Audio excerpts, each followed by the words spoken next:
La production du vin au Maroc se porte bien.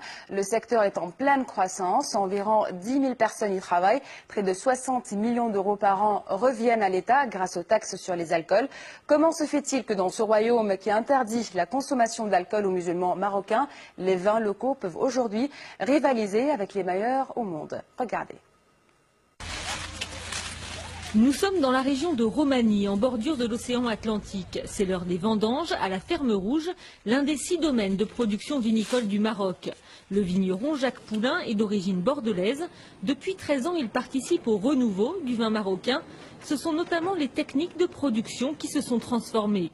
On ne peut pas aborder du raisin au Maroc comme on peut l'aborder à Bordeaux, ça c'est fondamental. Donc une meilleure compréhension de la façon dont il faut traiter le raisin. Une meilleure maîtrise de tout ce qui était chaîne du froid, parce que c'est fondamental aussi. Donc c'est vraiment tout un apprentissage et une revisite un petit peu technique de l'approche du raisin au Maroc. Voilà.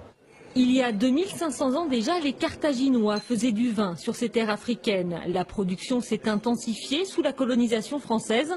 Aujourd'hui, la quantité produite est 10 fois inférieure à ce qu'elle était, mais d'une qualité incomparable.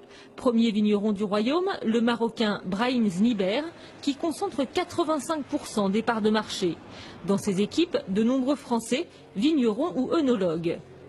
On peut dire qu'avant, les vins marocains étaient vraiment cantonnés dans l'ethnique. C'est-à-dire on mangeait un couscous, on mangeait un tagine, on buvait un vin nord-africain. Aujourd'hui, on ouvre des cartes d'hôtels comme le Ritz. Les vins marocains sont là, sont présents, donc signe que la qualité plaît. Là, on a une robe jaune, or, avec des notes légèrement beurrées. En bouche, on a un vin très rond, avec une finale un petit peu épicée et vanillée. Le secteur est en pleine croissance, il emploie plus de 10 000 personnes et rapporte gros, notamment à l'État, qui selon les chiffres de la presse marocaine gagnerait près de 60 millions d'euros par an avec les taxes sur les alcools. Il faut dire que sur les 40 millions de bouteilles produites bon an mal an au Maroc, environ 80% sont consommées localement. Paradoxe d'un pays où, officiellement, la loi interdit toujours la consommation d'alcool aux Marocains musulmans.